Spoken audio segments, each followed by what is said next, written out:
Welcome back to the Black and Gold Report presented by Pepsi. We're still here with Coach Shane Richardson, the head coach of the UNCP football team. Coach, your team had the 10-6 lead coming into the second half in that game against Shaw. There wasn't much scoring in the second half. The team managed to tack on a pair of field goals midway through the third quarter, and then again early in the fourth quarter that capped a 12-play, 61-yard scoring drive. What differences did you see in your team from the first half to the second half?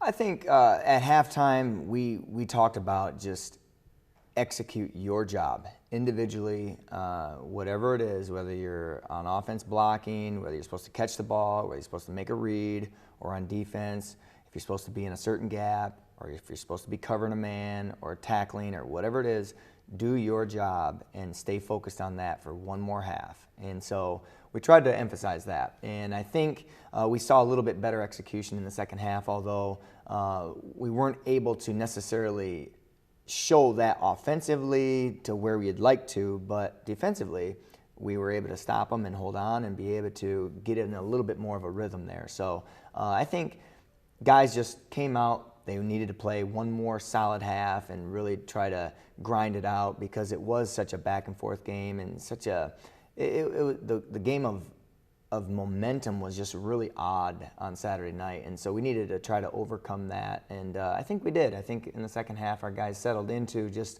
a little bit more of a routine of the game, and we were able to hold them off. Well, looking at some of the individual performances, you got another key performance from junior wide receiver B.J. Bunn. He finished the night with 6 catches for 70 yards and a touchdown. Talk about B.J.'s performance on Saturday night, and what has he meant to the team's success so far this season?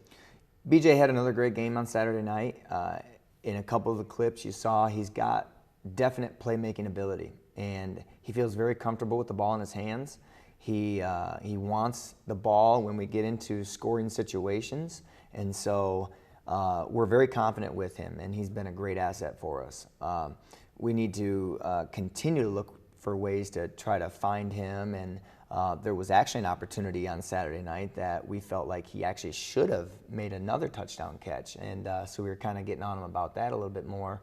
But he's got great potential, he's got great ability, and he's been a very good competitor for us, and so he's a definite weapon that we use. Well, the defense forced 3 turnovers in the win against Shaw, interceptions by Elijah Williams and Josh Manns, and the impressive strip by Brandon Watson. How much of a factor did turnovers play in that game and also in your team's success so far this season? Well, that was really the first game that we had turnovers, takeaways on our side, and they were much needed, I think. We were having a tough time at sometimes of stopping Shaw, and they racked up a lot of yardage, as you mentioned earlier. And so I think getting the ball back to our offense in those takeaway opportunities was very key to us controlling the clock. And you look at the time of possession, and we were able to control the clock more than they did, and I think that was certainly a big part of it. If you can limit their possessions while you gain possessions, there's a category there that are kind of missed opportunities for them and more opportunities for you.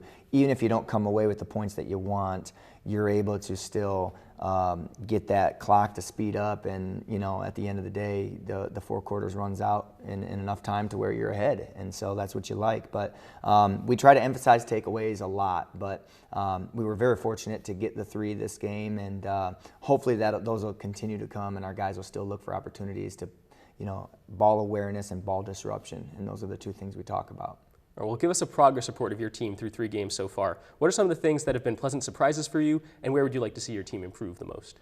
I think the pleasant surprises have been in the sense of we have overcame a lot of adversity and things that might be a little bit out of the norm for the flow of football games, and we've done a good job of finding ways to win. Our victories maybe haven't been impressive on the scoreboard, but our guys have really tried to find ways to win, and honestly, we've played extremely hard, I think, for 3 games in a row. We've got guys that are buying in, we've got guys that are committed to what we're doing, and I think they understand what we're doing. Now we need to just find a way to really put it all together, like I mentioned earlier, and to really incorporate that in all 3 phases of the game. I think moving forward, we're gonna come into the meat of the schedule here for about the next 4 weeks, where we're gonna face some really tough competition that are nationally recognized in a lot of areas, and they have been good programs.